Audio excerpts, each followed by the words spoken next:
In this segment, I want to talk about the future of money. We talked about the history of money up until this current moment, but I want to focus on this new era, digital money, whether it's assets that already exist or assets that are being created, whether decentralized or centralized.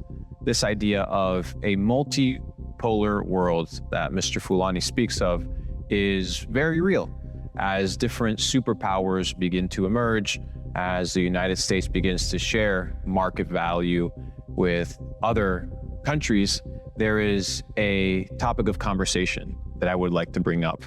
You talk about a new money surfacing. You talk about this idea of it being inevitable.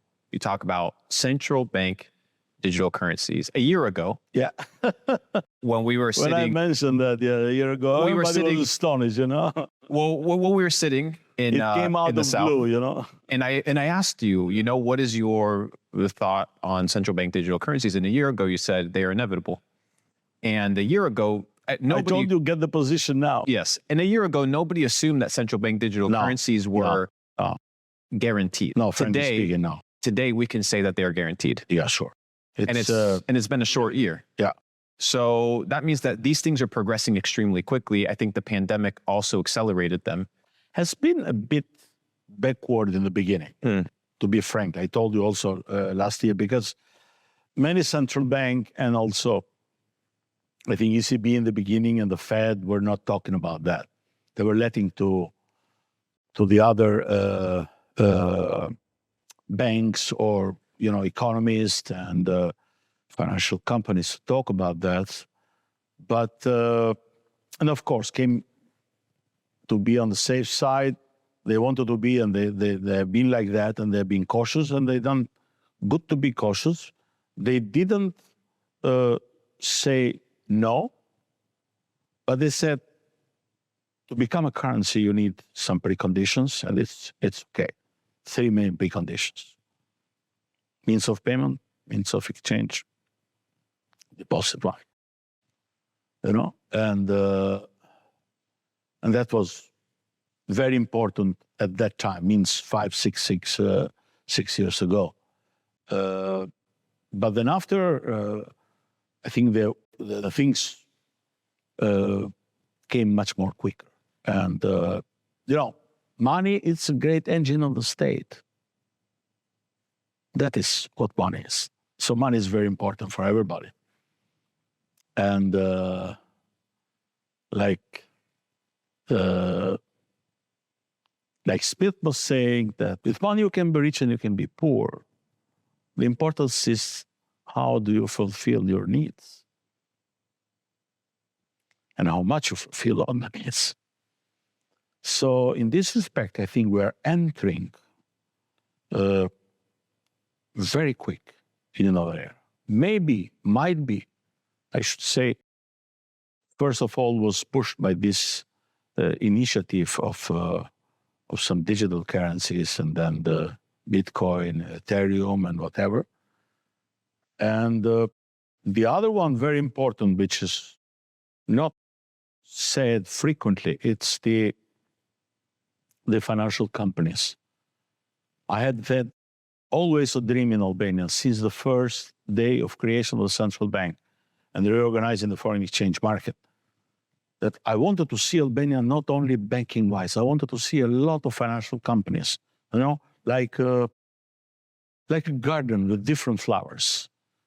And what I learned from being in this, in the West and in America, getting this market, vibrant market philosophy, and then the banks, financial companies, stock exchange, and that it's always, create you a lot of possibilities, make market much more liquid, And of course, there is a lot of speculation, but it's also part of the game. The financial companies are like the oil in the engine, in my opinion. And I've always pushed here for beginning in all the years to create the foreign exchange bureau. So we gather the dealers there, license them and whatever. And then after, of course, the development of the forex department in the banks, I will always have seen the financial companies a very important element in the banking and financial system. People didn't, as I mentioned before, didn't mention a lot the platforms. So, which now are getting a lot of place, which now are a reality in the banking and financial companies. You know, they are not banks, they are not taking liability. Many people think that taking deposit it's an asset. No, it's a liability. You have to be more responsible. For that, banks are cautious because they manage the money of the others. And of course, what happened in America, everybody knows, between the Main Street and the Wall Street, and the changes in the laws, and after that, and then the crisis of 2007, Lehman, and whatever. But a lot of things have been done in the meantime to strengthen the regulation, and also now we're working a lot. But the timing which took the financial system to bring, and the banking sector and the central banks to bring in this fintech, you know, with different philosophies, and this platform is very important. I tell you one thing. A week ago, the representative of some platforms from Europe came here, and we introduced them as, with some investors, Albanian business people which invest in many things, you know, construction, trade, very well diversified, and with a good portfolio, and with also project in mind. Good clients of the banking sector, reliable, whatever. So, say talk.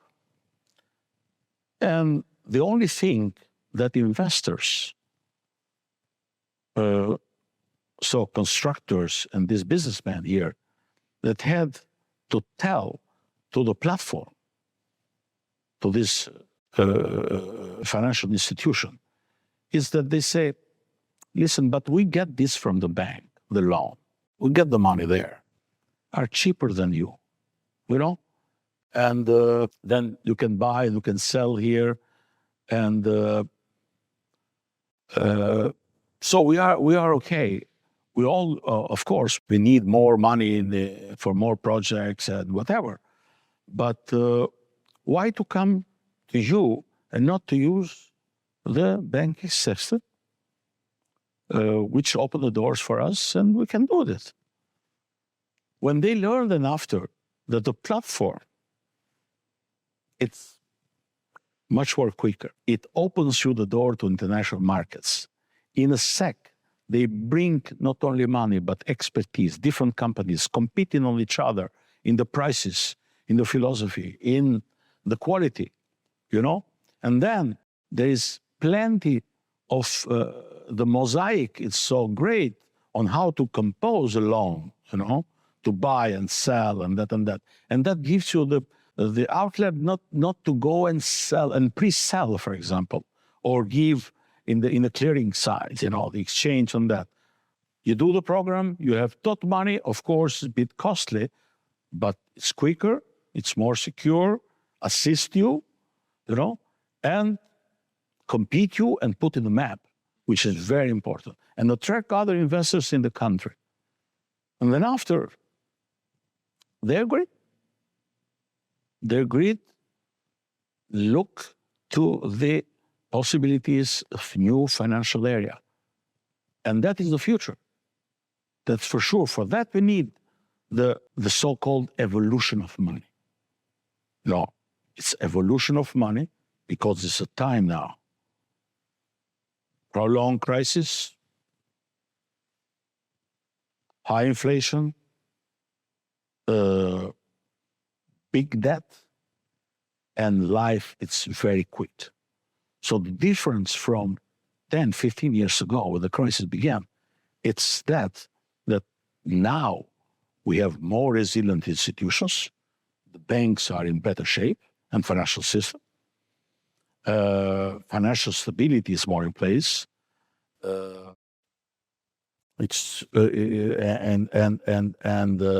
the problem is that we have bigger debt. We have big liquidity in the market. So in this respect, we have to be much more careful. We have to fight inflation and also take, with us and push ahead the evolution of money. As I mentioned before, crisis and then pandemia, now war, distortion of the supply chain, and create difficulties in the change in geopolitical side of that.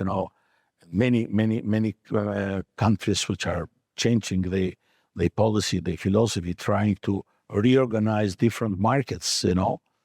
Some of them because of the necessity, some of them looking forward. For example, the energy side. Breaking down of the supply chain and creating difficulties in the market. It's opened other initiatives, and the green energy, for example, the green bonds, for example. So the green bonds are a reality now. The problem is the project, because in one side, when you put in the balance sheet a green bond, you have to put a project there. So it's a lot of new things which are also the outcome of the crisis. So crisis creates also opportunities and push you to the new initiatives. For that reason, I think also the CBDC took a lot of new efforts to put in place, and it's very important to push ahead it. Up to now, we have 180 countries which are preparing for different models, the blockchain and the other ones. The CBDC now, it's a reality.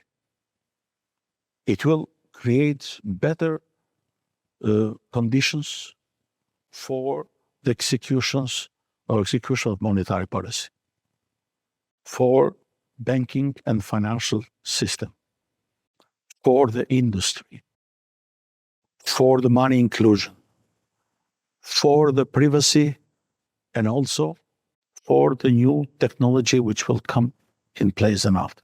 So if you look at pro and cons, I think the cons are more to the privacy first, and also to the hackerage, and then you can have problems on that side.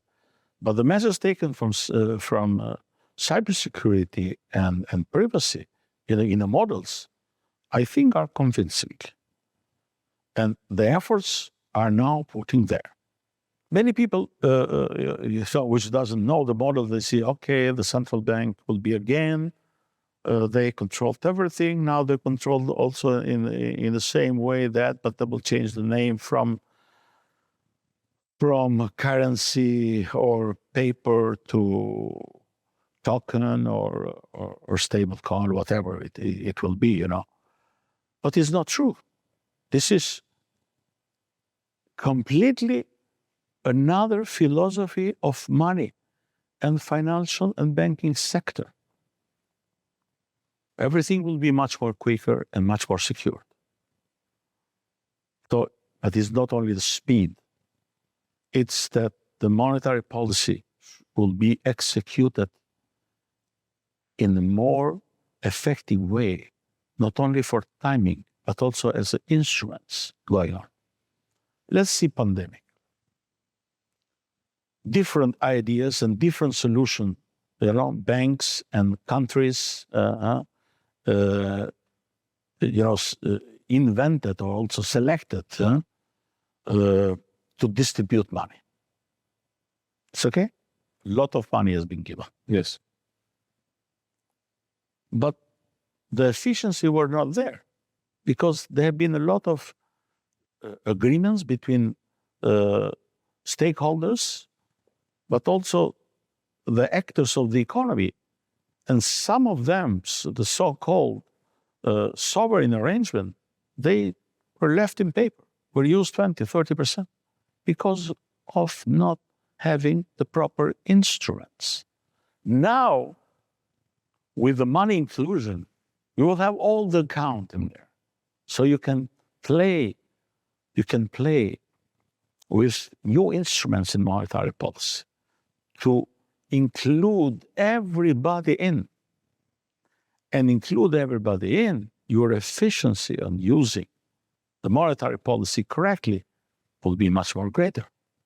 Your opinion on this inclusion, though, you can look at it from a utopian perspective of, okay, everybody has efficiency in the markets, but then you can also flip it on its head and look at it from the dystopian side of course. Okay, perfect. Now you have We inclusion. accept that. It's a part of the project. Every project needs time to be put in the market. It's who wields the sword. So what is holding a dictator that wields the sword of CBDCs from saying, okay, now that everybody's included into this ecosystem, that I can just turn off deposits or that I can turn off transactions? Because, for example, let's say I have this I know what cash you're going to system, say, yeah. and I'm like, the government isn't holding me back from doing this to you. Right. But could they hold me back from doing it if there was a CBDC, right? In my opinion, the answer is yes, because they could hold it back if I didn't comply. We're going back to the anarchic discussion we had last year. Yeah. With a lot of energy, with anarchy. So panic, comes from non-developed market, from distortions in the market, for a lack of instrument, for a lack of knowledge, but also for illicit activities, But mostly of this, it comes from distortions of the market, comes from non-regulated markets. You need the authority. As I mentioned to you first, nothing comes from nothing. Look at one currency, as you want to say it, not mentioning the name, and put in the T, active and passive. If they have in passive, then what do they have as a contravalue in active? So it's not easy to say. We have to go to the real balance sheet and see how it works. What do they have as a counterpart, as a value, as a counterpart value of them? But who determines that value? And who determines the source of authority? Because you mentioned authority. Of course. So who's the authority? Without the central bank. I think the state will not collapse. We will have the states. The state will be a state. I think so. For the time being, who knows what happened then after, but I think every country is organized in states. And I say that because during the pandemic, which everything collapsed, even states were in difficulties to fulfill their job, their job toward citizens, organization of life, health and care, medicine. A lot of problems came in. The city-states power in Italy, in France, in Germany. I remember quite well, because my friends from Naples sent me a live video when 20 incubators from Milan came to them. And it was not a feast. It was just, I cannot, and I recall it, it's a beautiful thing. Everybody in the window, everybody in the balcony, everybody in the square, fireworks and whatever. And that was because we had some problems in the Schengen area. And some places didn't allow even the medicines to go out. And then create the old roots of the city-states and being effective in the bad times. So the state should be always strong.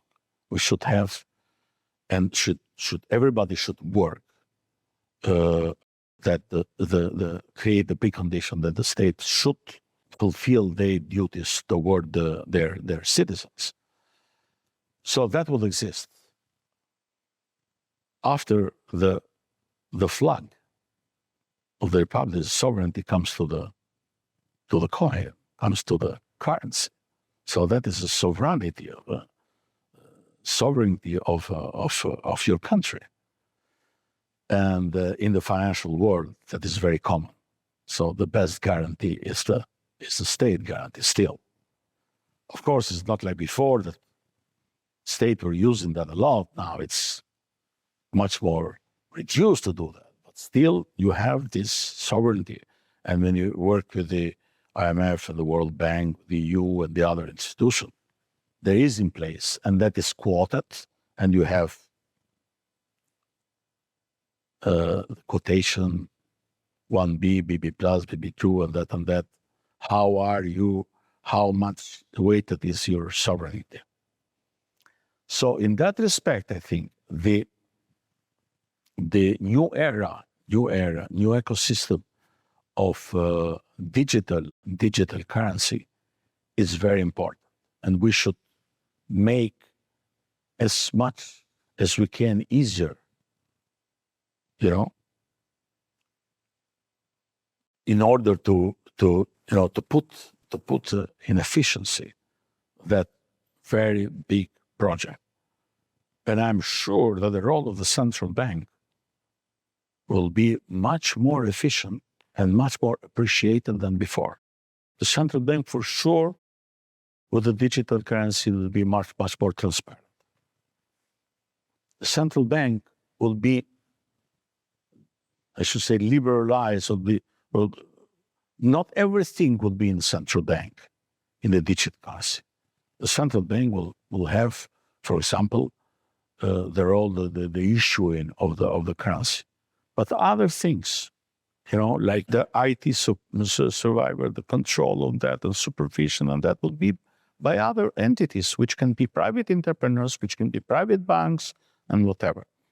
What if the CBDC is programmable, though, and it has a framework? Cash does not have a framework, right? Of course, I have a framework. Cash. The framework in the sense of transactional framework. I can give you today. I can give you $100 for a piece of candy, or I could give you $100 for any transaction. Yeah. What happens in the situation? But still, after $10,000, you have to report, even in America and in Albania too. Sure. For anti-money laundering or whatever. Sure. So you have to report. Reporting is always there. The counter to it is, you look at somebody, for example, like China, right? And China now has the social credit system, right? Which you talk bad about the government, they reduce your credit system, you jaywalk, you walk across the street when it's unread. Mm-hmm. And that limits your ability to now operate with the digital yuan. And if you have a poor credit system, well, now you can no longer transact inside the financial system. You're seeing kind of like an outcast of the inclusion because you're operating outside of the inclusion. Do you see some dangers in this? I see that, of course, there are pros and cons, and they are interesting, for sure. Even in an existing system, we have seen the collapse in the bankruptcy. We had now the Silicon Valley. Who could have expected that? What happened and what we founded inside there, at least what was shown to see, we founded things that couldn't happen in this era. For example, after all the crisis, after all the Lehman and the other one, and then you have licensed that bank, and that bank does the activity with FTX that nobody could survive. They increase the leverage, and after the leverage put as a collateral, and collateral after collateral, and leverage to leverage, and then you have the collapse. And thanks God, it was closed quick, one or two banks and three banks, because in the row has been some other even middle-sized banks on that. So you have always the risk for that. And as I mentioned to you, Having the ability is the responsibility. It's not a capital. For that, you have to be very cautious, but norms and regulations are very important because at the end, it's like the plan. Crash a plan, how many hours has been after that to check in details and responsibilities why the plane. Many people, many people, they go on the streets and accident by cars and whatever. But when the plane crash, there is a lot of job afterwards, not legal, but also technical, to understand what happened. And in this respect, I think in this respect also with money, we have to evaluate, what will bring this other thing. Because it's like a crash of the old currency, But it's a must because the world now is digitally driven. I tell you very quick, one of these guys, which were with us discussing with the platform, and we discussed about this FTX and whatever. And he said, my son is 9 years old. And one day he said, Father, I want to buy something from this. So what do you buy? I want to buy that, going to trust now. I want to buy that instrument, because they call currency, but it's wrong. I want to buy that. And so why that? He said, yeah, but it will go up because the owner of that is a very rich guy, is very successful, and I admire him. And I'll say, I buy something significant for him, little thing. Afterwards, after 2-3 months, up. I said, come here. He said to me, Father, have you seen? That's up now. We could be rich with that, How much is that? Okay, I said, sell the part of the profit, and you keep the other part again there. So we got the profit, or we got the grain in, I said, no. I want to wait because the father was a businessman. He knew that. He didn't know, but he foresee it. After that, this so-called currency went up, and now he is Toward nothing. Toward nothing. Now, the good and the bad of that, what I'm saying. The bad is that the father won. I wanted to win the little one because he chose that. But on the other side, the little one learned what is the confidence. He learned that when you take the risk, you have to check a lot before. And the third thing is that we need to regulate. We need to regulate, and if we regulate, I think we will have mostly of the young generation with us, which are digital, which love to be digital. And for that, I'm optimist. I'm optimistic, but I'm also pessimistic. Yeah, you have to be, as I said, in life, you're never sure. Why? Because the market, it's a vivid instrument, in my opinion. It's a vivid organism. And it changes and adapts. And that is the beauty of the market, because market is in continuous changing, innovating, changing, crisis, whatever. And then you learn, adapt, and improve. And this is the market. But now you have one prerogative in place, which is a big one, changing digital world. And if you give the right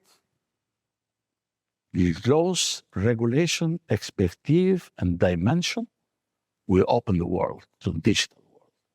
And then the main problem of economies today, one of the main problems, which is competition, now it will be increased. Efficient of monetary policy will be much more efficient. Divise social de travail of the division of work of commercial banks, funds, institutions. Why, for example, in the beginning of these financial companies, many financial companies call themselves trust, only to give you faith. And they say, it's a trust, So the confidence will come after we show respect, for the laws, regulation, and create the infrastructure and the basis for sound and healthy, and we continue to deepen and broaden the market. It's a process. There's a thesis for Bitcoin, Right, as a competitor or a preconceived instrument to central bank digital currencies and to cash. yes, because you cannot make more of it.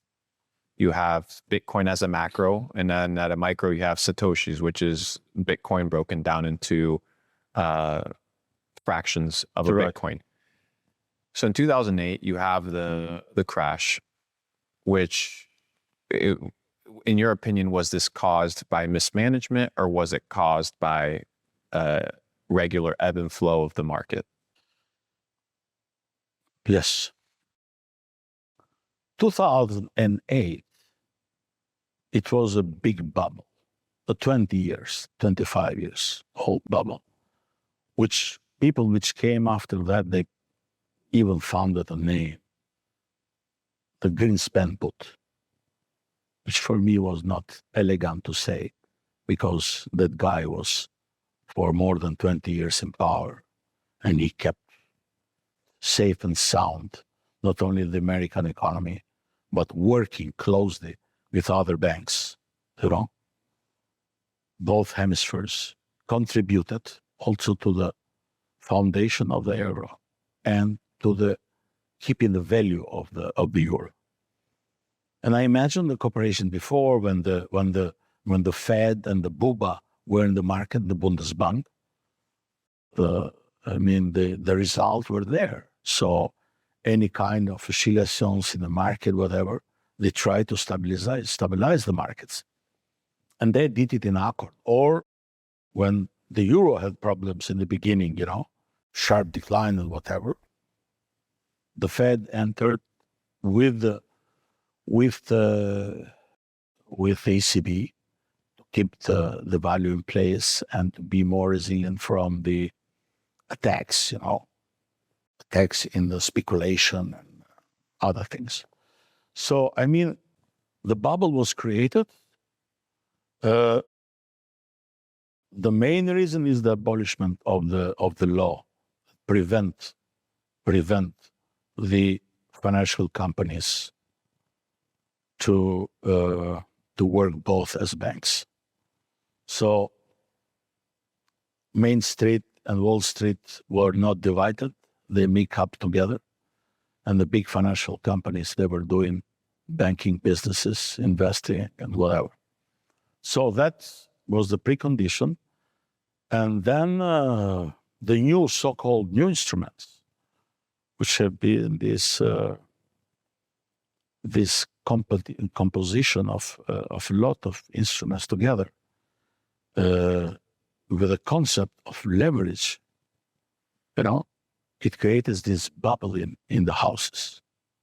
And everybody should have a house. Everybody should have two houses, because this shows you how strong is the country. And we deserve to give the people more than one house. And altogether, the bubble was created.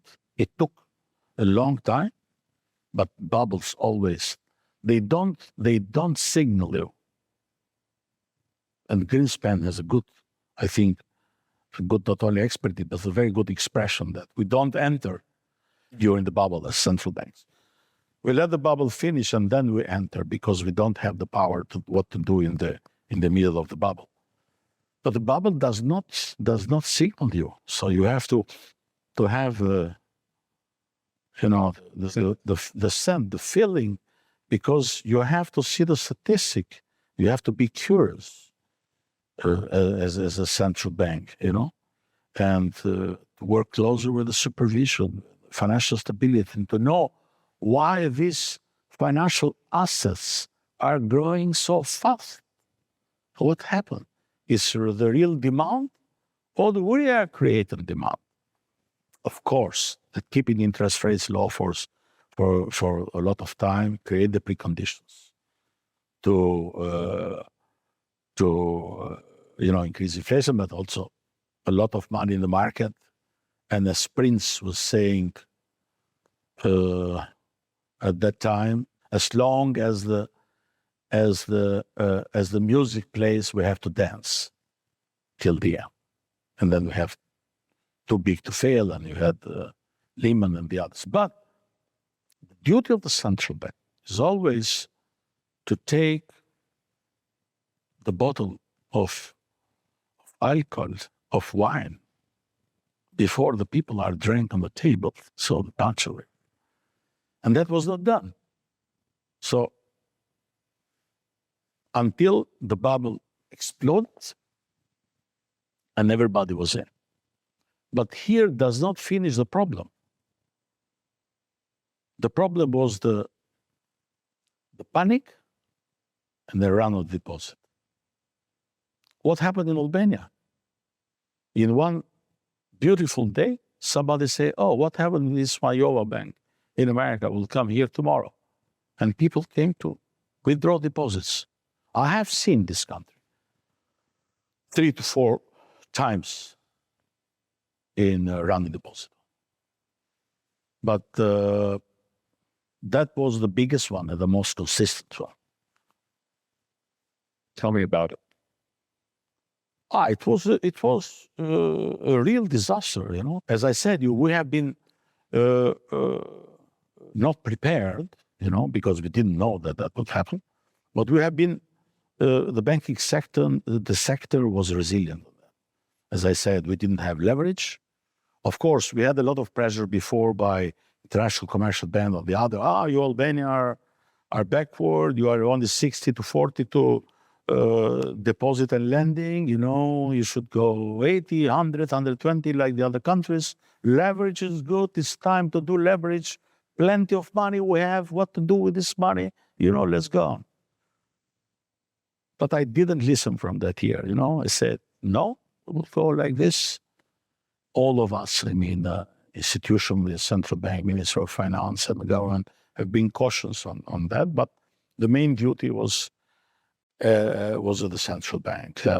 And we have just set up the Financial Stability Department, and we introduced IT, as I saw, the inflation target. So we are prepared. But nevertheless, the people got panic.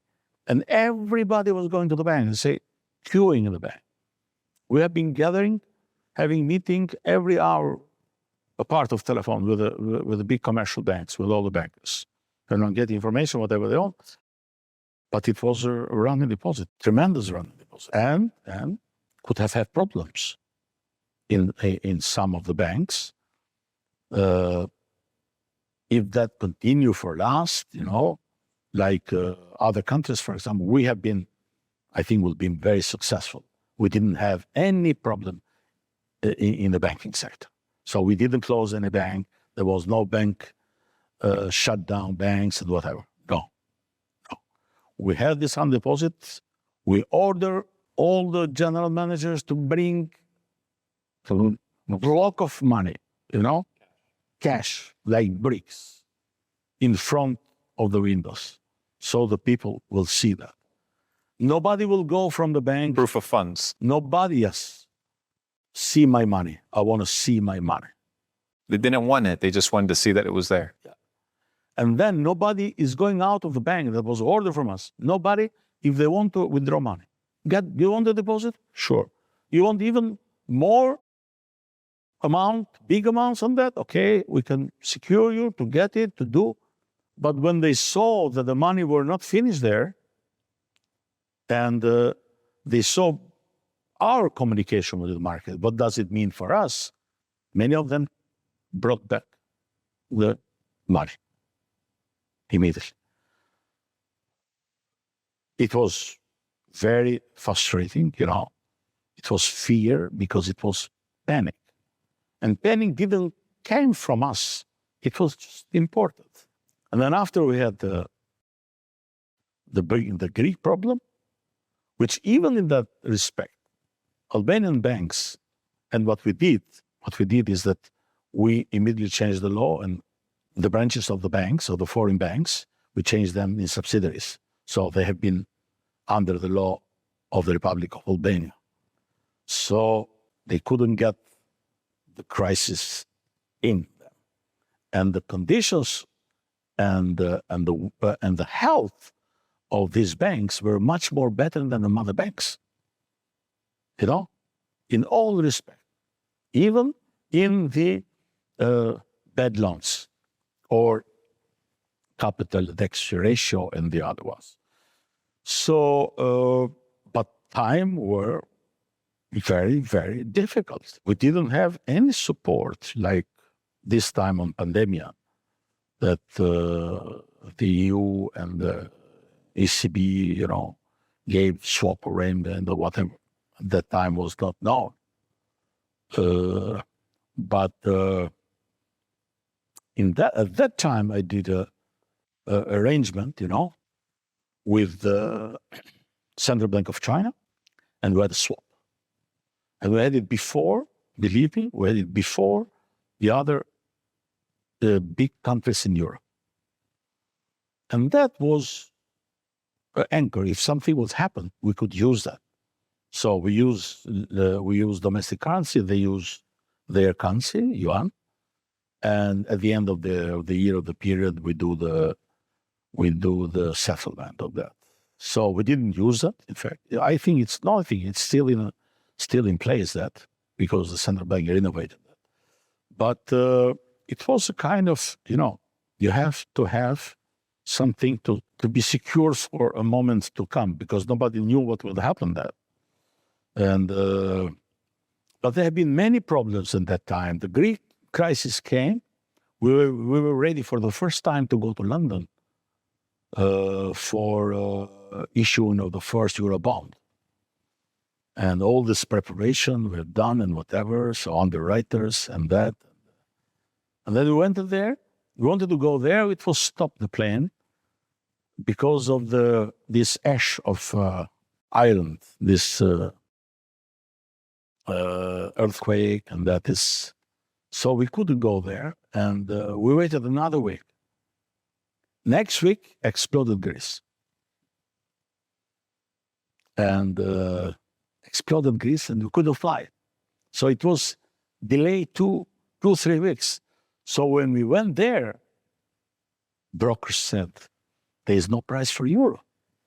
Why don't you go for dollar? We said, we need euro, we don't need dollar. So it was too difficult. And nobody,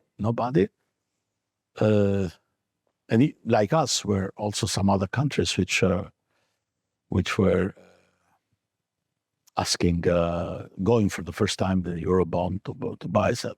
So it was not the big amount. The problem is that the others didn't have in their,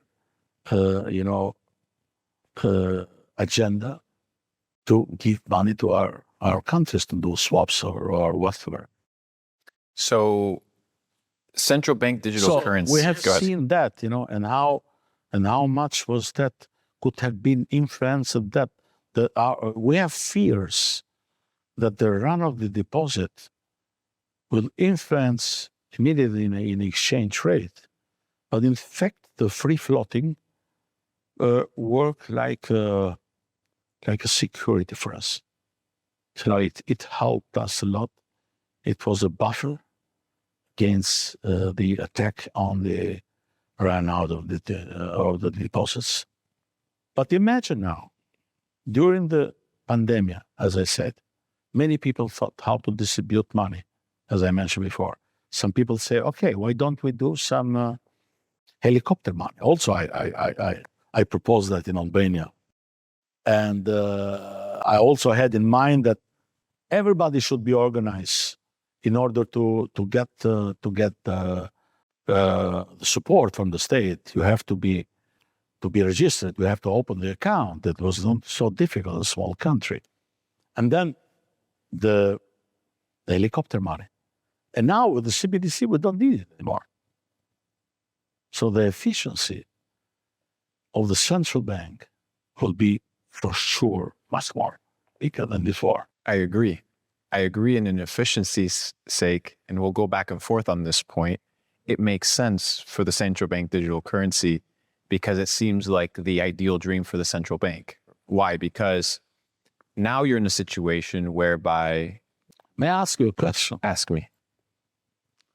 Do you really, or do people think that the financial system of a country or of the world does not need regulators, does not institutions which harmonize the policy, which supervise the market? Well, that's the question. Which support the market? Without the supervision of the banks, we only produce chaos. And not only that, but my philosophy is that the supervision, it's also a very important element for financial stability and for efficiency of monetary policy. Because you get all the information, what you need, not name, not money, but you get all the information in place, how it goes with the money in the bank, how it goes, the lending, how was the deposit, how was used the lending one, what are the discrepancies on that, what are the problems? Have we improve the new laws and regulations in order to be more deepening and broader in the markets, to protect the customer, to know better the customer? So there are a hell of the problems over there. I agree. You need the regulator. But who's the regulator? Who is managing the demand and supply? But that's the Who question. is smoothing? Who's the regulator? And how do you know that the regulator has the customer's benefit in mind as opposed to big corporation, for example? You look at Gary Gensler, right? He doesn't establish a clear policy for crypto. It's very much in the air. Why not establish a clear policy? We are putting a clear policy. And how do we know that that policy benefits the general populace as opposed to benefiting? Confidence in state, in a democracy, is the confidence that is not, you don't trust anybody for life. People change. You know, the vote changed the people. And if they does not do their job, there could be change. And other people will come. But let the progress begin. You know, get the wave in that and push ahead the private initiative, because this was not a central bank initiative. I said the element like Bitcoin, the Ethereum, and the others. They pushed it. They pushed it too. They pushed that. Correct. Many people But maybe as a competitor. Many people were against of it. But maybe as a competitor. I was always in I didn't invest in that, you know? But don't you think central bank digital currencies are a competitor and antithesis to the insurrection? The beauty of the game, yes, it's that everybody should compete. Who survives? So who survives is the strongest. Survive. But the evolution let place, you know, for different kinds of institutions to be born.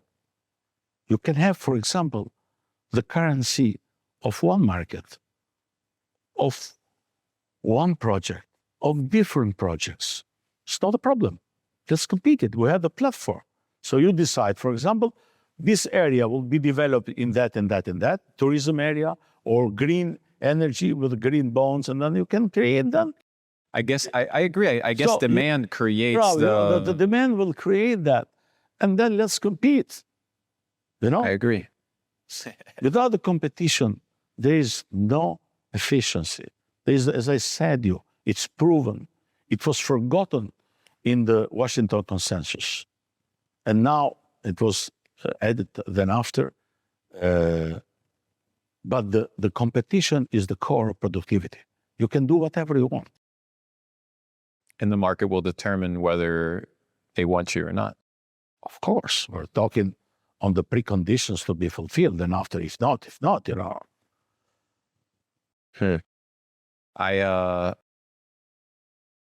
I'm a skeptic of the central bank digital currencies. You know, I should be more conservative if you take me only as a central bank, but I have the chance in my 40 years of career to see central banking and commercial banking during the communist time. I've seen the transition from 90 to create the central bank. And then I have been for 7 years the general manager of the private bank. And then I came 10 years as governor.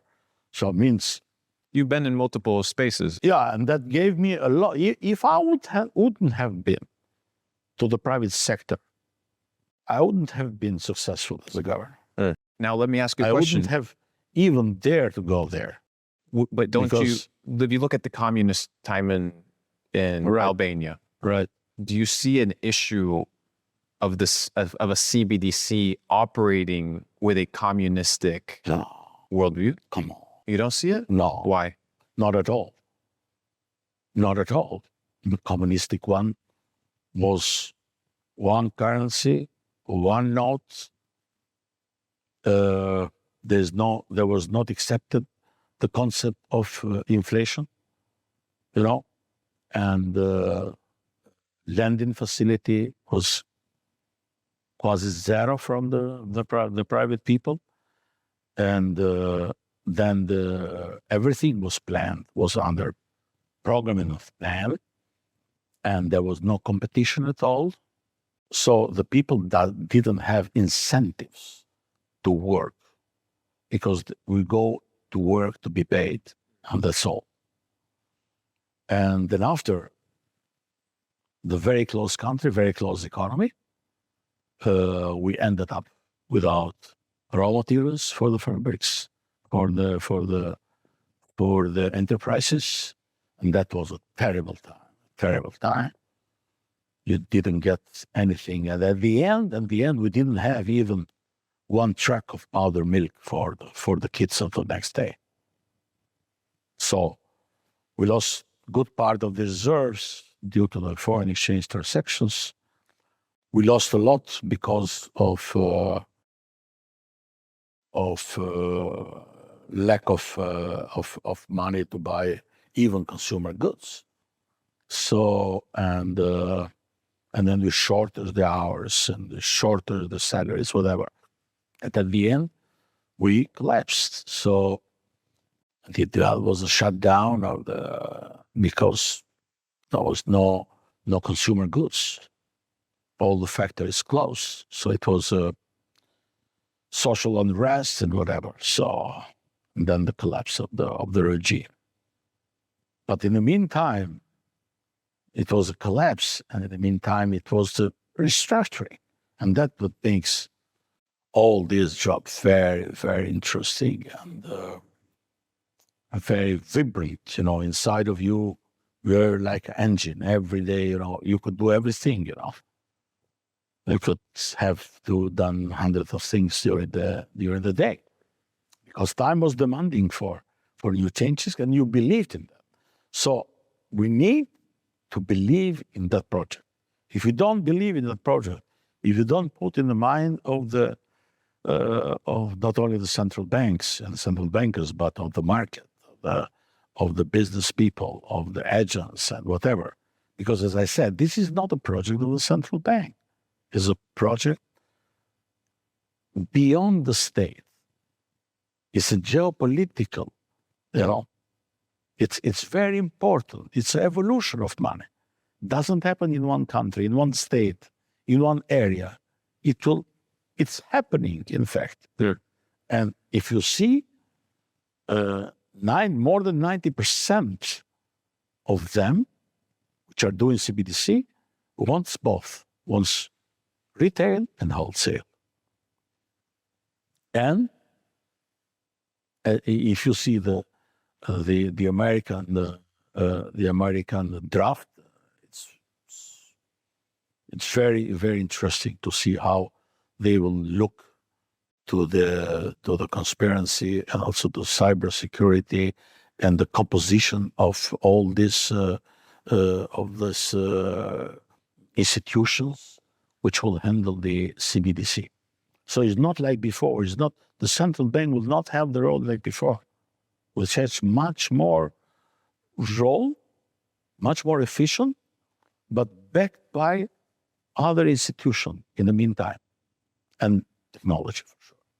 But everybody should be responsible for that part, so you know what is happening.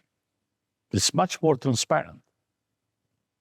Is that a question of potentially just establishing a transparent blockchain as opposed to having a centralized currency?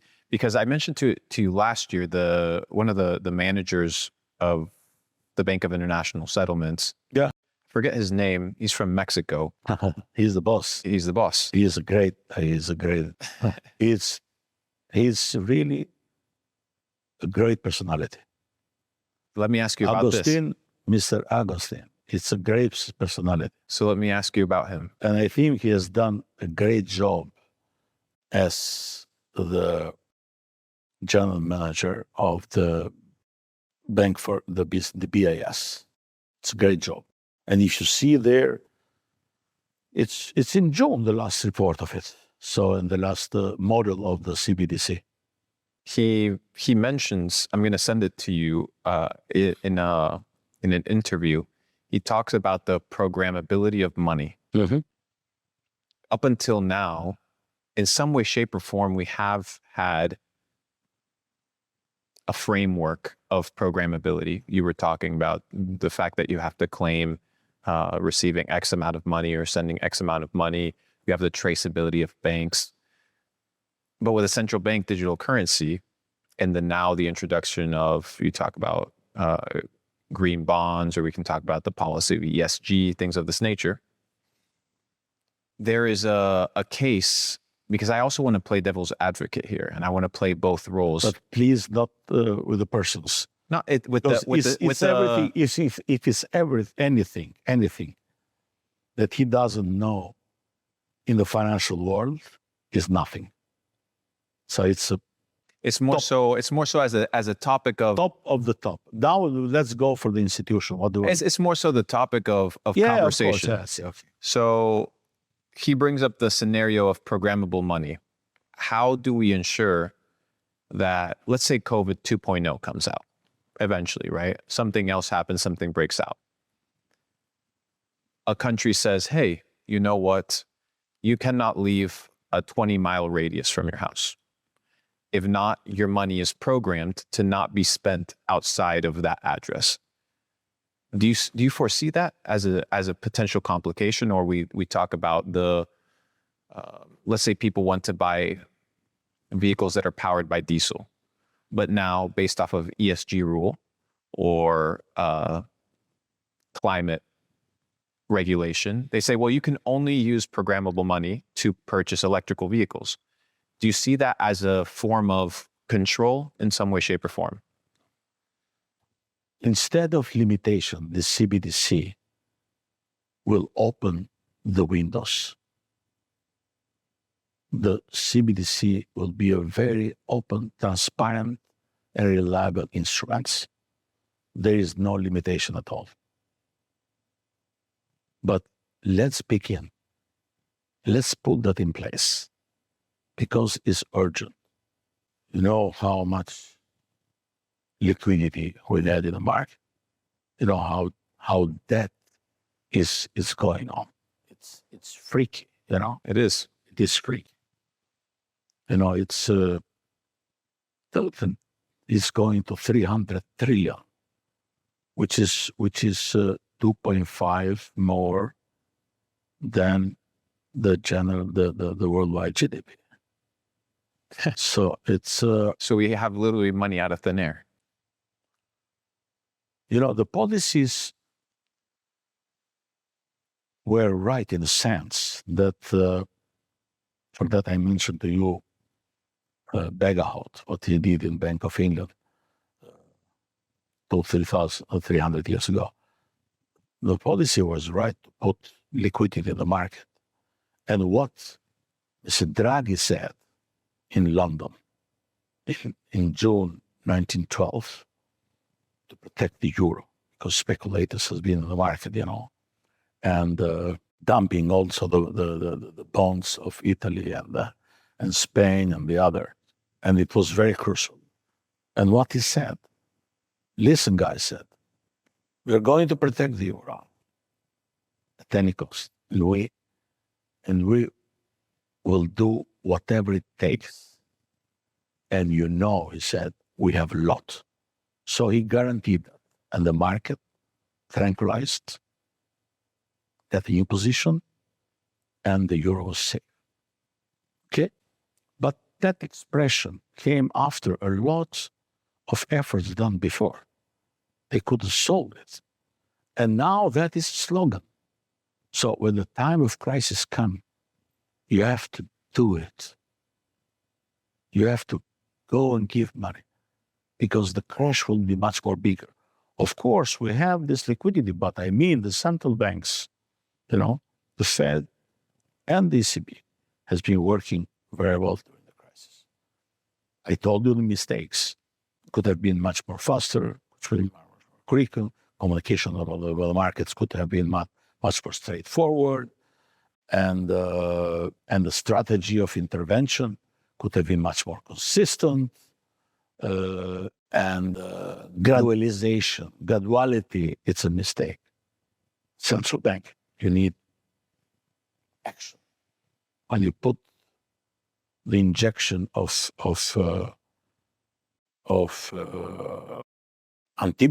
antibiotics should have real dose, and you continue until the inflation is done.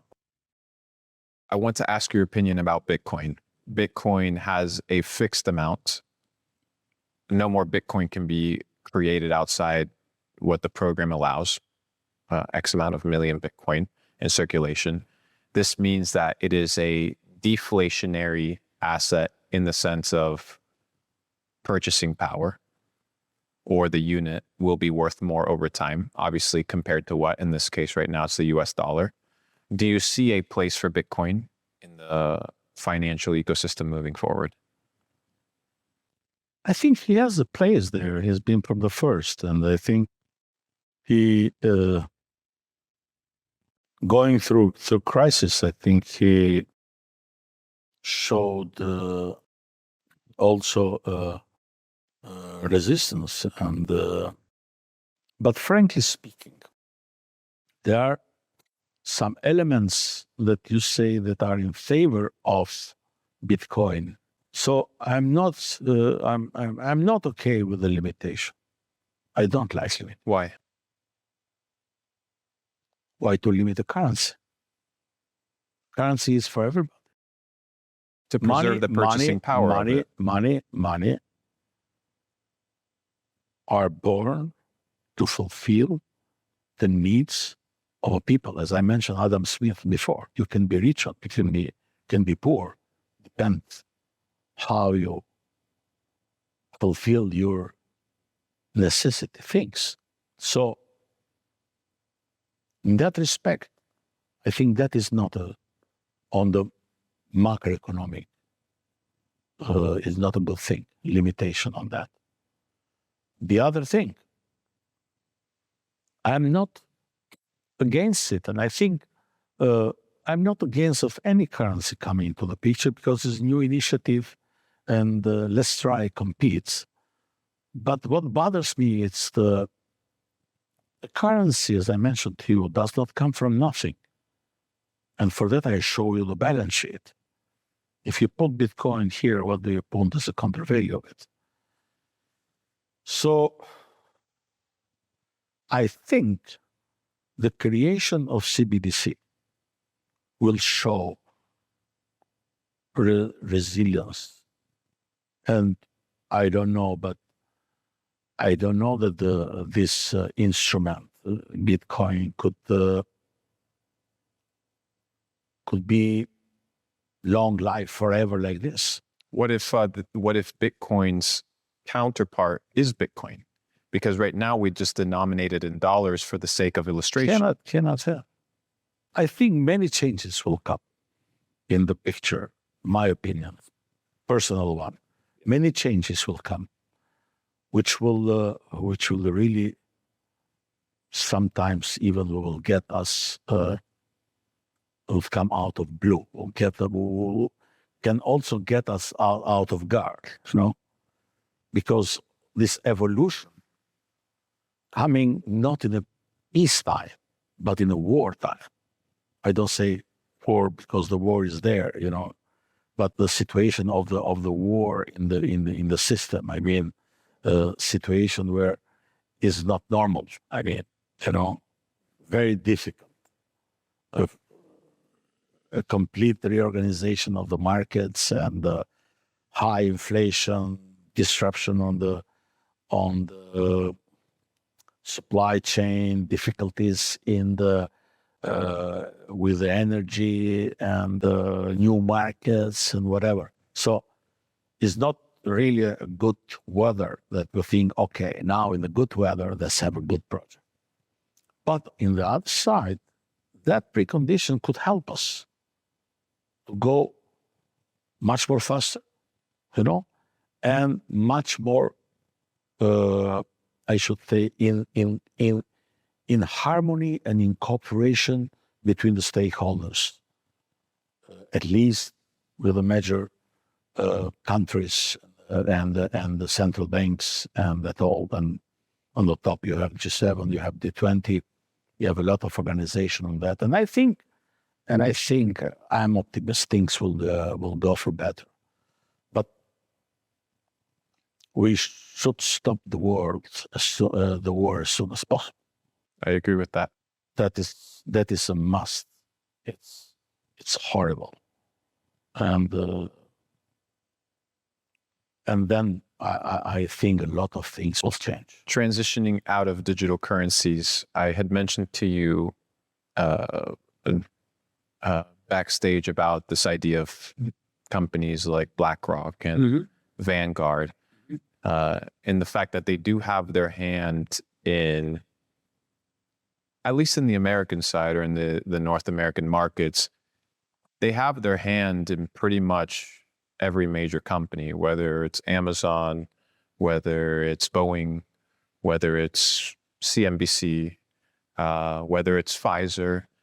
You look at the top shareholders, and at the top of the list, you have BlackRock and Vanguard.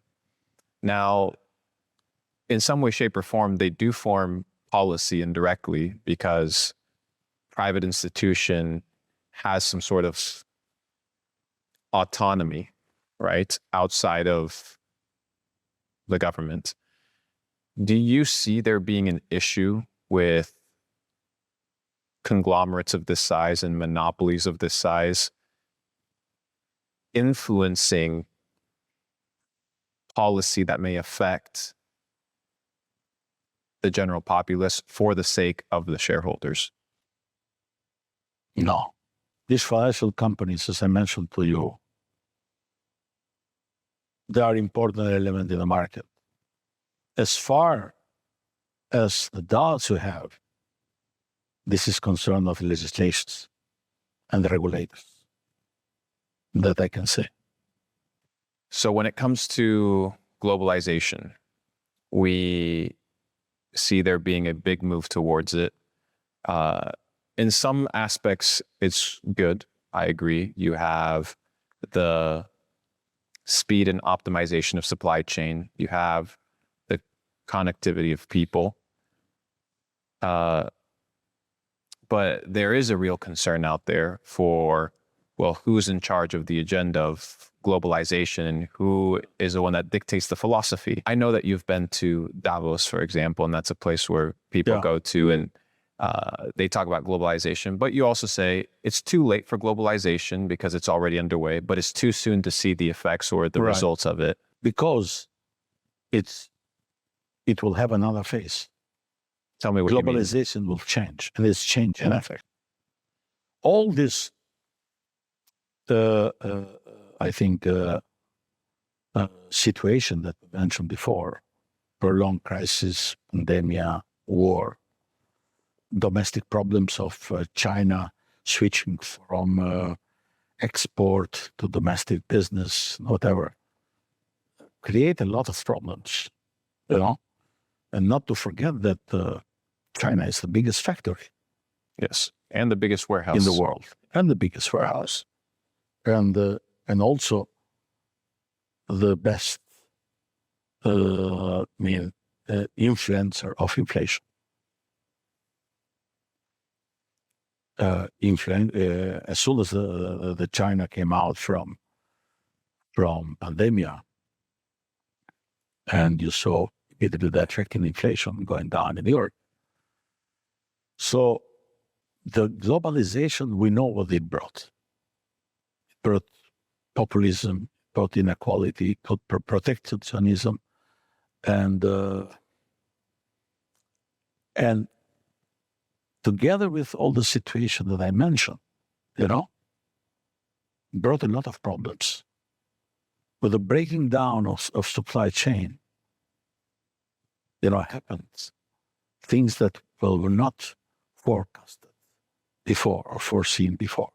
But that influenced also to find other markets and to work quicker in some plans, for example, which were left there behind, which is the green energy and global warming and that and that.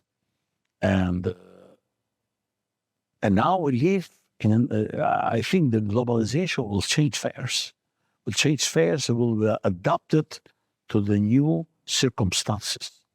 But I don't think that will die. We will see. I think what is good now is that due to the distortion of the big supply chain, little countries like us, which are in the axis of the roads and harbors of that, are getting a lot of interest for the big countries, which somehow lost their confidence in globalization. And we could be a very good chance for new supply chains. And it's working here. If I mention you different, we're working for Italy as a supply chain, we're working for Greece. You could be a bridge between East and West. So that could be, I think, another phase of globalization, the adaptation with new circumstances, change the condition and learn for what was done before, mostly in respect of the protectionism, which is known cause a lot of problems, of the populism, and then, worse than ever, inequality.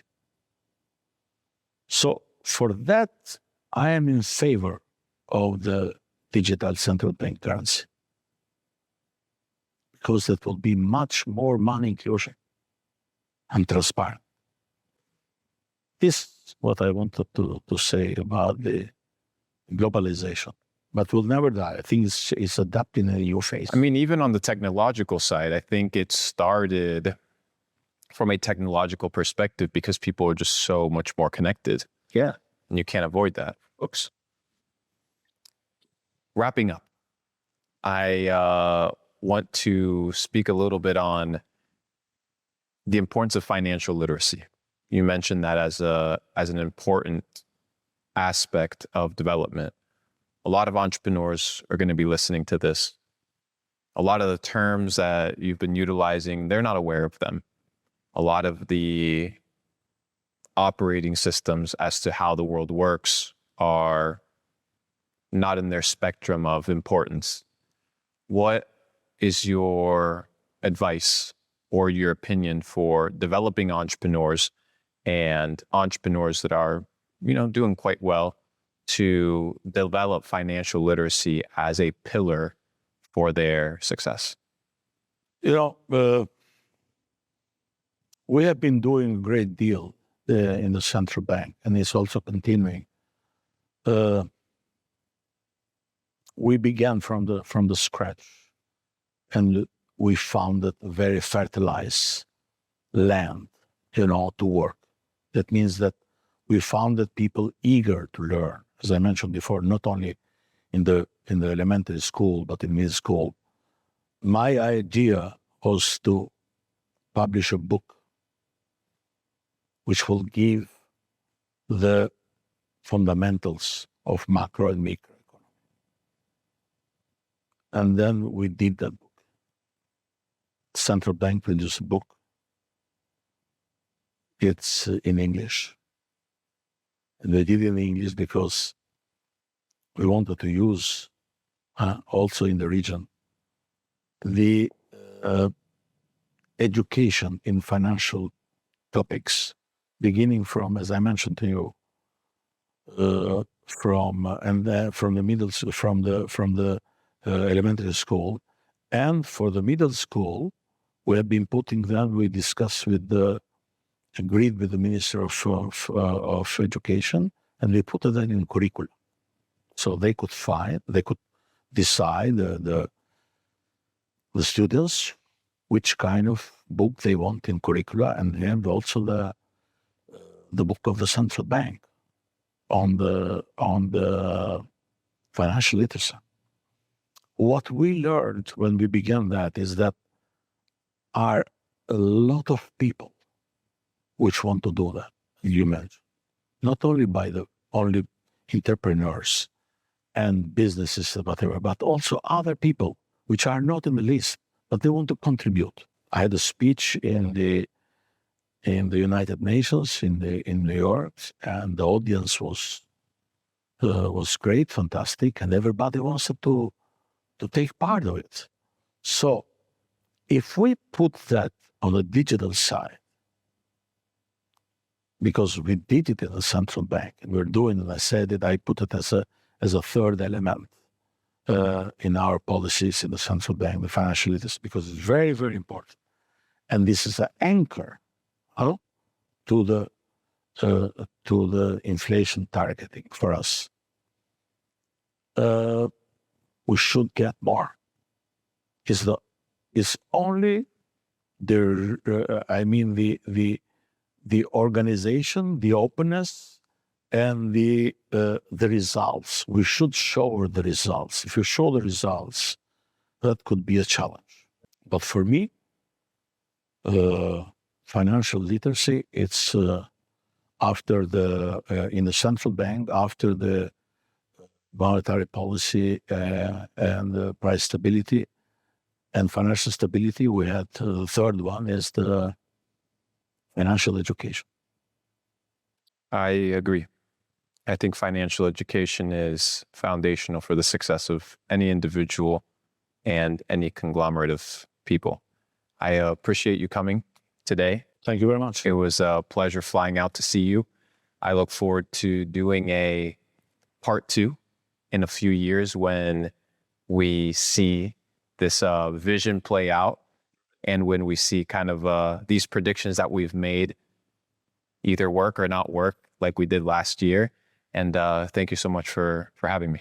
Thank you very much. It was my pleasure, an honor to be here. And this kind of communication it's very important, and hope to be fruitful and to have a follow-up. But I'm very happy that I think we are in the right direction. Things are going on the right direction. Evolution of money. It's one of the assets of humanity that hasn't evolved. You look at technology, it's evolved. You look at supply chain, it's evolved. But I agree, the instrument of money hasn't changed in quite some time. So we'll see where it leads us. Thank you, Mr. Fullani. Thank you very much. Thank you so much. It was a pleasure. Thank you. Pleasure's mine. Thank you. Ladies and gentlemen, that was an incredible series, Confessions of a Central Banker. Hopefully you guys were able to extrapolate some data sets, some value, just as much as I did over the last few hours. Review it, go over it, and hopefully I'll see you guys on the next one.